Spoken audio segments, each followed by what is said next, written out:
Bienvenidos al podcast del Instituto Fe y Libertad.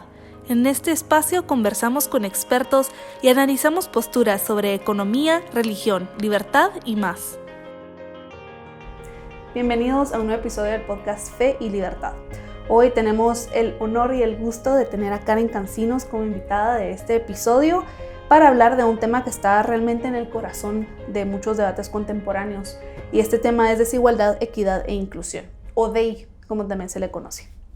Además, este es el próximo número de la revista Fe y Libertad, así que esperamos que este episodio sea una invitación para todas las personas que nos escuchan, para enviar sus artículos, ¿verdad? Para que sean evaluados para este número y también para resolver algunas de las dudas que han surgido alrededor de este número. Así que bienvenida, Karen, y qué gusto tenerla aquí. Mariana, qué alegría.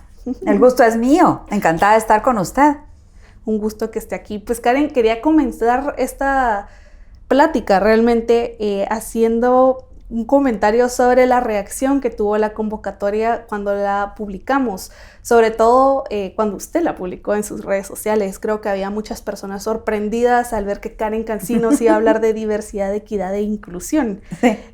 Y también hay muchas personas que nos preguntaron por qué Fe y Libertad está hablando de este tema. Entonces, ¿por qué deberíamos nosotros hablar de este tema? Bueno, porque, mire, igualdad, diversidad, inclusión. O sea, contrario a lo que podría pensarse, no son términos contemporáneos. O sea, no son conceptos que se acuñaron de los 60 para acá. No, de hecho, diversidad, igualdad e inclusión son ideas medulares de la civilización occidental. Y cuando decimos occidente o civilización occidental, estamos diciendo el logos griego, la forma de razonar. Estamos diciendo el derecho romano, la concepción que tenemos sobre las personas, sobre los derechos, sobre la igualdad, la única igualdad posible en la sociedad, que es la igualdad de trato, que se nos trate a todos por igual, siendo el rasero, el criterio, la medida de ese trato, la ley con mayúscula. Entonces, derecho romano, filosofía griega y por supuesto ese gran pozo con Z, ¿verdad? Esa gran raigambre cristiana que constituye en Occidente. Digo, esos son conceptos occidentales. Entonces, diversidad, o sea, es el reconocimiento de un hecho. Le digo, esto no es doctrina, no es ideología, no es opinión. Le digo, es una constatación de la realidad. Cada persona es única, irrepetible. O sea, y ninguna persona es sustituible por otra ni reemplazable por otra porque no somos tornillos, no somos objetos. Le digo, entonces, de ahí proviene esa inmensa riqueza, diversidad. O sea, diversidad es lo que signa la condición humana. ¿Verdad? Igualdad. O sea, bueno, la igualdad jurídica a su vez tiene también asidero en la igualdad ontológica. Le digo que eso le dio el cristianismo al mundo. Ya no hay judíos ni gentiles, escribió San Pablo, ¿verdad? Ya no hay hombres ni mujeres, ya no hay esclavos ni libres, todos sois uno en Cristo Jesús. O sea, igualdad ontológica, igualdad en dignidad. Digo, cada persona es inmensa, colosal e inmensurablemente valiosa, porque por el hecho de que es persona. Claro. Entonces, digo, diversidad, cada uno es único. Igualdad, digo, esa igualdad ontológica, que al ser hijos todos de un mismo padre, entonces somos también hermanos. Y eso nos hace iguales en un sentido ontológico y la concreción de esa igualdad ontológica en la vida societaria es la igualdad ante la ley. Y con lo de inclusión, pues claro, o sea, la ley que a todos abarca, que a todos obliga, que es igual para todos. Luego es el ideal de la ley con mayúscula, que no es legislación, ya lo sabemos, ¿verdad? Legislación, mire, digo, la legislación sectaria muchas veces, ¿qué es lo que hace? Precisamente establecer o privilegios o discriminaciones.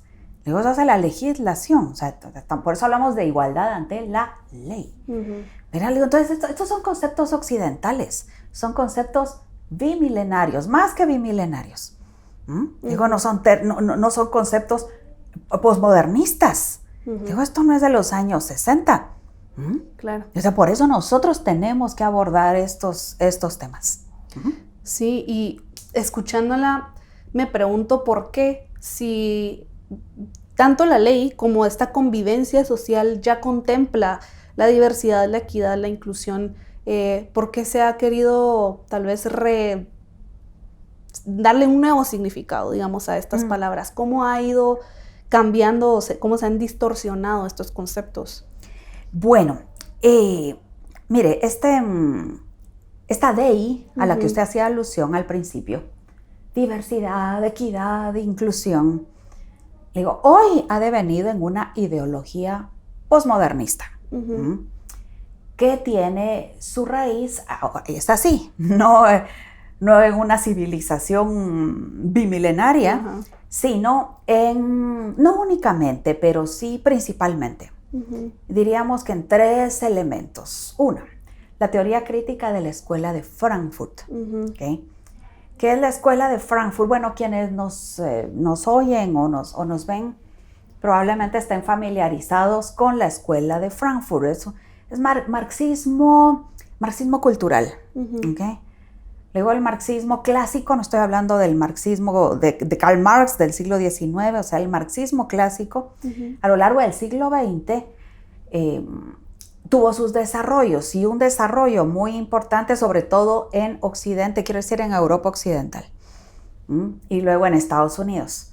Fue el marxismo cultural en sus 2 variantes, la variante de Antonio Gramsci y la variante de la Escuela de Frankfurt. Entonces, Antonio Gramsci, ¿qué decía? Que había que tomar la cultura. Habíamos, los marxistas, decía Gramsci, habían de hacerse con la hegemonía cultural, con el liderazgo cultural. Lo mismo que hicieron los cristianos en los primeros 300 años del cristianismo, que se hicieron con la hegemonía cultural y con ello construyeron la espléndida cristiandad.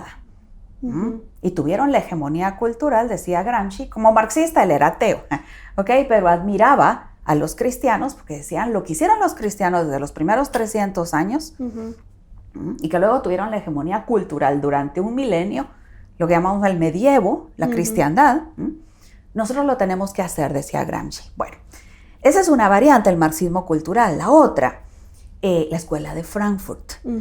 Luego, la Escuela de Frankfurt le quedó el nombre porque surge en la Universidad de Frankfurt, ¿no? un centro de estudios sociales. Pero como casi todos los profesores de ese centro eran judíos, claro, cuando asciende Hitler al poder, entonces se exilian y terminan pues van a Francia, van a Suiza, pero casi todos terminan en Estados Unidos. Entonces, el enclave de la Escuela de Frankfurt son las universidades de élite estadounidenses, aunque el nombre le quedó. Bueno, entonces, ¿cuál es el meollo de la Escuela de Frankfurt? La teoría crítica. ¿De qué se trata la teoría crítica? Digo que ese es un marxismo, no es un marxismo partidista, o no es un revisionismo marxista como la socialdemocracia, o un marxismo, digamos, el marxismo-leninismo, que es así la ortodoxia, ¿verdad?, de la lucha de clases y en fin. No. Es un marxismo académico, diríamos. Entonces dicen los de Frankfurt, vamos a deconstruir. ¿Qué es deconstruir? Bueno, a desmenuzar. ¿Qué cosa? Pues todo. A Occidente, las instituciones. ¿Cuáles son las instituciones que vertebran Occidente? Esos arreglos de cooperación social, que no son, en palabras de Hayek, son órdenes espontáneos, porque son producto de la interacción social, pero no del diseño de alguien. Entonces, la familia, la institución más exitosa en la historia de la humanidad, con las conexas, matrimonio, adopción, bueno, y otro grupo de instituciones, el mercado, entendiendo mercado como ese cúmulo de intercambios. ¿Qué intercambiamos? Propiedad, ahí está la otra institución conexa. Moneda, necesitamos un medio de intercambio para hacer el intercambio más fluido. y más y masivo, ¿verdad? Sí. Porque podemos intercambiar a punta de trueque, pero... Entonces, el lenguaje, la otra gran institución, ese orden espontáneo, fabuloso, que le da cauce a nuestra facultad dialógica y coloquial. Mire la riqueza de nuestro lenguaje. ¿De dónde viene el español? Ese idioma nuestro tan precioso, del latín, pero no viene solo no vino solo el español. Tiene el italiano, tiene el portugués, que somos mutuamente comprensibles con el portugués. El italiano también, menos, pero también. El francés, el portugués, en fin. La cuestión es que, entonces dice Frankfurt, vamos a deconstruir Occidente. ¿Qué es deconstruir Occidente? Deconstruir sus instituciones. Entonces, deconstruyamos la familia. Y con ella el matrimonio, y con ella la adopción, deconstruyamos el mercado, y con él la moneda, y con él la propiedad, deconstruyamos el lenguaje. Y por eso tiene usted esos horrores que de no ser tan perniciosos serían simplemente ridículos, del así llamado lenguaje inclusivo. O que el español es machista. Y por supuesto, ¿y cuál es la otra gran institución de cooperación social que le da cauce a ese anhelo de trascendencia y a ese sentido, ese horizonte temporal futurible que tenemos los seres humanos? La religión. Pues deconstruyámoslo. Bueno, está bien, deconstruyámoslo, está bien, critiquémoslo, deconstruyámoslo. Pero luego, ¿con qué sustituimos la familia, el lenguaje, la religión, la propiedad, la moneda, el intercambio, el matrimonio? Entonces le dice Frankfurt, y eso es lo nocivo de Frankfurt, ¿sabe? Porque en Gramsci por lo menos hay una propuesta, ¿verdad? Incluso en Lenin tenía propuestas. Sí. Marx era honrado intelectualmente y tenía propuestas, equivocadas si usted quiere, pero había propuesta. En Frankfurt no hay propuesta. En la teoría crítica de Frankfurt no hay propuesta. No hay propuesta. ¿Con qué sustituimos entonces la institución más exitosa? La familia. A saber, pero hay que deconstruirla.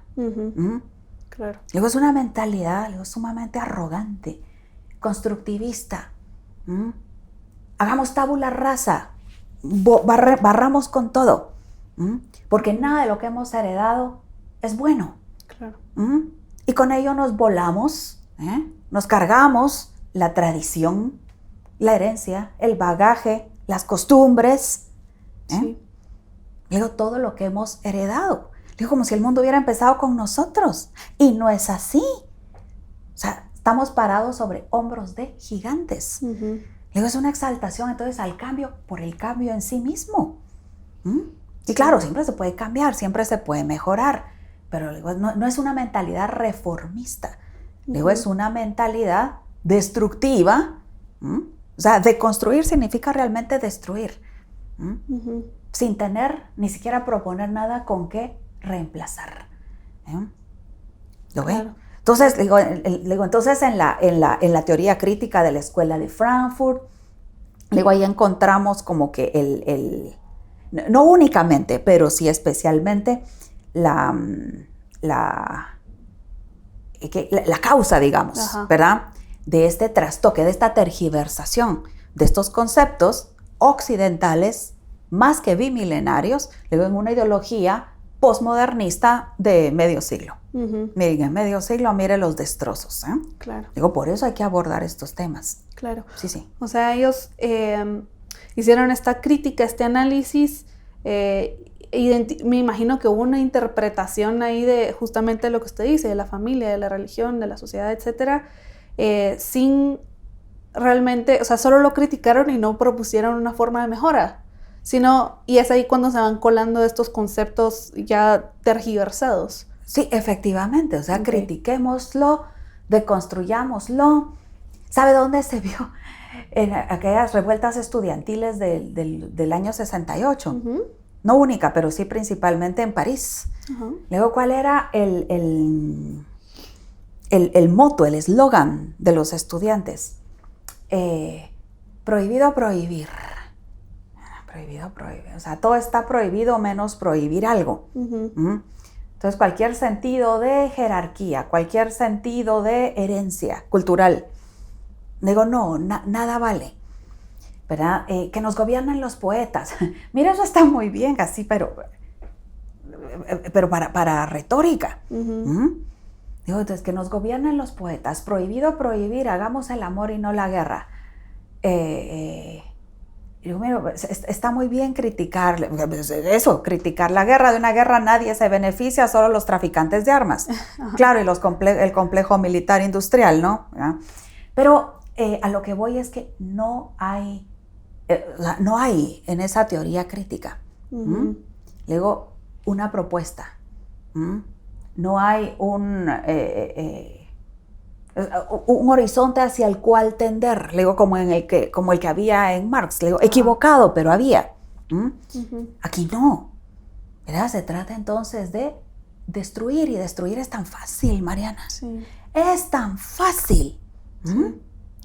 Y bueno, digamos que eso inició justamente como algo tal vez teórico y que resonaba con algunos movimientos sociales, pero ahora yo veo que está bastante, o sea, se ha convertido en una forma de pensar que además se está intentando aplicar a empresas, en la propiedad privada y también en la propiedad pública, o sea, en organizaciones públicas.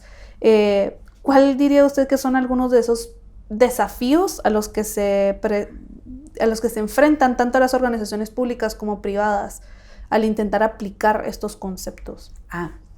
Es que usted decía, y con razón, digo, esto se ha vuelto una forma de pensar.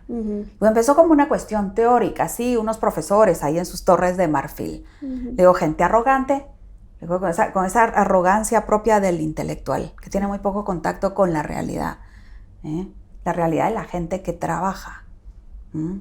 Digo, del obrero, del campesino, del que monta y dirige una empresa, que eso no es coser y cantar. Del ama de casa que cría hijos, que va al mercado todos los días y que hace malabares con el presupuesto, ¿no? O sea, gente alejada de la realidad de la vida social. Empezó como una cosa teórica, sí, y hoy, decía usted, es una forma de pensar. ¿Cómo ocurrió eso? Las ideas tienen muchísimo poder. Muchísimo poder. Digo, usualmente las ideas, contrario a lo que se piensa, no tienen una base popular, o sea, en el pueblo, en el populus, no. Las ideas usualmente se maceran en los ámbitos intelectuales, que son precisamente las universidades, los centros de investigación, diríamos, y también el arte, sobre todo el arte literario y el arte cinematográfico. Digo, allí es donde las ideas se articulan y se maceran. Digo, entonces Frankfurt comenzó, no sé, en los años 20, 30, luego se desarticuló temporalmente, luego con el traslado a Estados Unidos, y comienza otra vez en los años finales de los 40 y los 50. En los 60 tenemos la revolución sexual, las revueltas estudiantiles, y de acá para ahora, digo, el estropicio, lo que tenemos. Bueno, esa forma de pensar que usted dice. Entonces, pero si las ideas tienen poder, eso también tiene una parte buena. Digo, la parte mala es que nos explica, bueno, cómo ha llegado esto a ser una forma de pensar, ¿verdad? Que esas ideas destructivas, esas ideas nocivas, esas ideas incluso antihumanas. Se han vuelto una forma de pensar, digo, se articularon en la cúspide, digamos, en esos ámbitos intelectuales, y luego llegan viéndolo como un triángulo, ¿sí? Entonces, ¿cómo llegan a la base, al público, a la opinión pública, a la ciudadanía, al pueblo? ¿Cómo se convierte en una forma de pensar, como decía usted? Bueno, sus correas de transmisión, los medios masivos, ¿no? Bueno. Y los políticos no hacen la opinión pública, los políticos siguen a la opinión pública. Un político exitoso, ¿qué tiene que hacer? Sintonizar con lo que la gente quiere oír. O sea, sintonizar con la base de ese triángulo. Eso es lo que hacen los políticos. Los políticos siguen a la opinión pública. ¿verdad? Siguen a la forma de pensar. Al menos eso hace un político exitoso. Pero no se va a poner a dar cátedra. Sí. Luego, las cátedras son para las universidades. Pero entonces, la parte triste, digamos la constatación triste, es que así es como se ha vuelto esa forma, una forma de pensar. El mainstream intelectual hoy es esa teoría crítica, le digo a un nombre popular, progresismo. Hoy la ideología hegemónica es el progresismo. La teoría crítica de Frankfurt, de construyámoslo todo y exaltémonos a nosotros mismos, no hemos heredado nada, lo viejo es malo por ser viejo y lo nuevo es bueno por ser nuevo. Ese adultocentrismo, culto a la juventud, en fin. Luego, y como los políticos lo siguen, entonces usted tiene, ¿verdad?, a todos los políticos, al mainstream político al menos, occidental, estoy hablando de Occidente, o sea, Europa Occidental, Estados Unidos y los países en donde tienen influencia, ¿no? Entonces el mainstream hoy político es progresista, o sea, es eso. Posmoderno, deconstructor, ¿ok? Y globalista. Bueno, esa es la forma de pensar. Pero entonces, la parte buena es que podemos hacer el mismo proceso, en vista que las ideas tienen tanto poder. Tienen tanto poder. Por eso es que aquí en Fe y Libertad estudiamos. Y por eso estamos pidiendo, ¿verdad? Estamos pidiendo a los intelectuales, a los que trabajan con ideas. ¿Quién es un intelectual? Alguien que trabaja con ideas. Entonces estamos pidiendo, invitando a los intelectuales, digo, del mundo hispanoparlante, no necesariamente Guatemala. Estamos invitando a los intelectuales a que aborden con nosotros estos temas. Y que yo creo... Pero claro, no desde la óptica hegemónica, de eso hay mucho. Digo, nosotros vamos a la contra, vamos en contravía. Estamos rescatando ese fabuloso pozo con ese fabuloso pozo occidental. Digo, la razón griega, el derecho romano, la herencia cristiana. Es por eso, estamos trabajando en ideas, porque las ideas tienen poder. Y ahora, las correas de transmisión, digo, que usted las maneja muy bien, ya no son solo los medios tradicionales.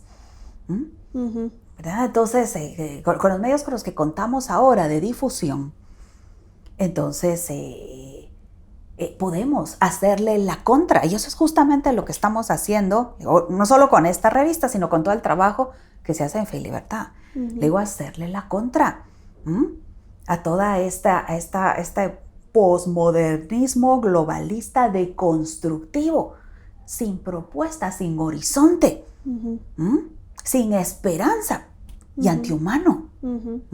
Claro.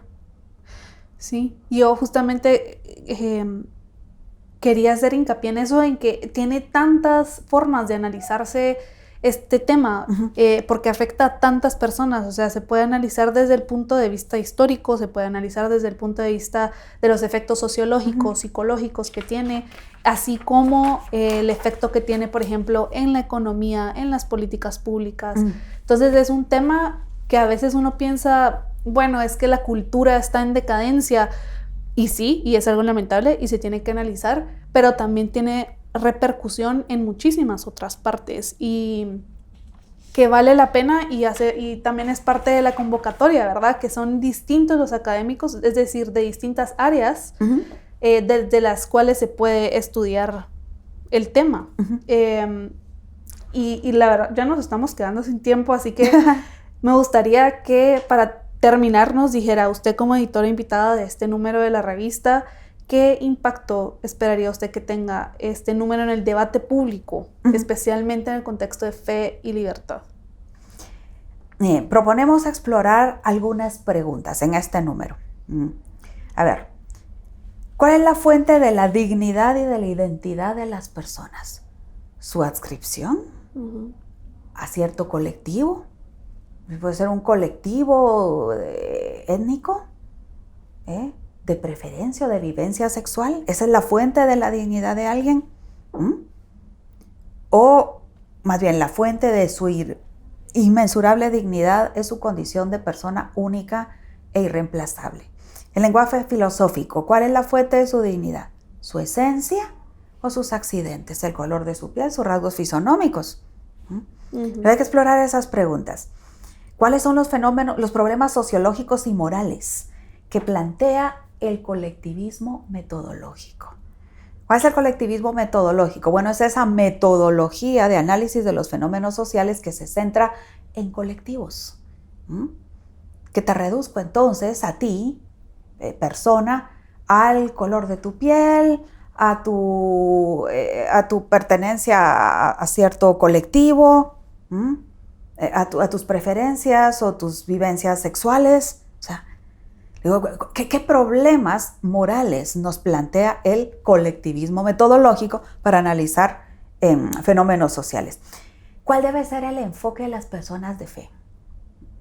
Sobre la discriminación. Discriminación no es disparidad. ¿A qué le estamos llamando discriminación? A estar fuera de la protección de la ley. ¿A qué le llamamos privilegio? No a una ventaja, no a una prerrogativa por razones de decencia común o por razones de bien común. No, entonces, ¿qué es privilegio? Estar por encima de la ley. Ley con mayúscula. Eres un intocable, la ley no te toca. ¿Por qué? Porque perteneces a cierto colectivo. Un colectivo que por ahora está cercano al poder. ¿Okay? O sea, eres discriminado. O sea, no se te trata igual que a los demás. ¿Por qué? Porque eres desafecto del poder. Entonces vamos a explorar privilegio, discriminación. Y no le vamos a llamar privilegio a cualquier prerrogativa, la prerrogativa de los débiles, la prerrogativa de los ancianos, la prerrogativa de los niños. No vamos a llamar privilegio a las prerrogativas, ni le vamos a llamar discriminación a las disparidades. O sea, si la diversidad y no la uniformidad asigna la condición humana, las disparidades son lógicas. El cúmulo de sus habilidades, de sus aptitudes, jamás va a ser igual al de su hermana, aunque sea su hermana gemela. Entonces, ¿qué efectos tiene la imposición de esta ideología posmodernista, DEI? Y su aplicación ya en el ámbito meramente corporativo. Esa doctrina ESG, ¿verdad? De Equity, que era el otro, por sus siglas en inglés. ¿Ok? Sí. ¿Verdad? Aquí está, DEI, ESG en inglés, perdón. Environmental, Social and Governance. ¿Okay? Entonces, esta ideología posmodernista, diversidad, equidad, inclusión en el ámbito corporativo, ¿verdad? Se plasma, se manifiesta, se traduce como esa doctrina ESG.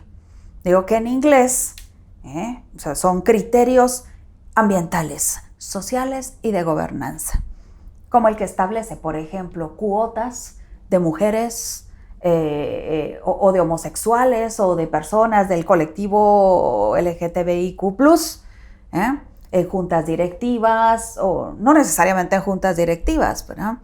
En cuerpos, en claustros, en alumnados, ¿ok? En la planta corporativa, digamos, de los empleados de una empresa.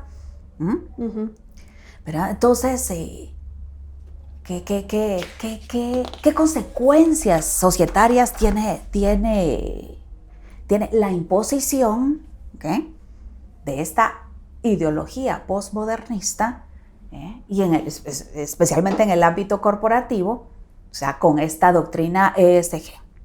Entonces, Mariana, para concluir, invitamos a los intelectuales del mundo hispanoparlante a que entren al ámbito de su competencia, al ámbito de su trabajo, al ámbito que les es propio, que nos es propio. Trabajar con ideas. Las ideas tienen poder. Las ideas tienen poder. De manera que, explorémoslas. Explorémoslas. Digo, pero a contravía. Pues porque de eso se trata, de ir corriendo el eje del debate. Corriendo el eje del debate significa alejarnos de la hegemonía ideológica de hoy. Entonces agradeceremos sus perspectivas desde el ámbito de la economía, de la empresa, de la ciencia política, de la historia, de la teología, a explorar estas preguntas. Excelente, pues muchas gracias, Karen, por habernos acompañado en este episodio y por habernos ayudado a resolver algunas de las dudas que surgen luego de escuchar y de leer la convocatoria. Y antes de despedirnos, también quisiera recordarles a todas las personas que nos ven y nos escuchan que si tienen dudas sobre el proceso para enviar sus artículos, pueden escribir a revista@feylibertad.org y también visitar la página de la revista.feylibertad.org. Ahí podrán leer la convocatoria y también podrán ver las instrucciones, ¿verdad?, para enviar sus artículos para evaluación. La revista Fe y Libertad es una revista indexada, se hace una revisión de doble par ciego, así que también es una excelente oportunidad para los académicos que busquen publicar sus artículos en revistas de esta naturaleza. Así que los invitamos a todos, estamos abiertos y emocionados de poder leer las propuestas que ustedes envíen para la revista Fe y Libertad. Muchísimas gracias, Karen, y muchísimas gracias a ustedes. Y nos vemos a la próxima.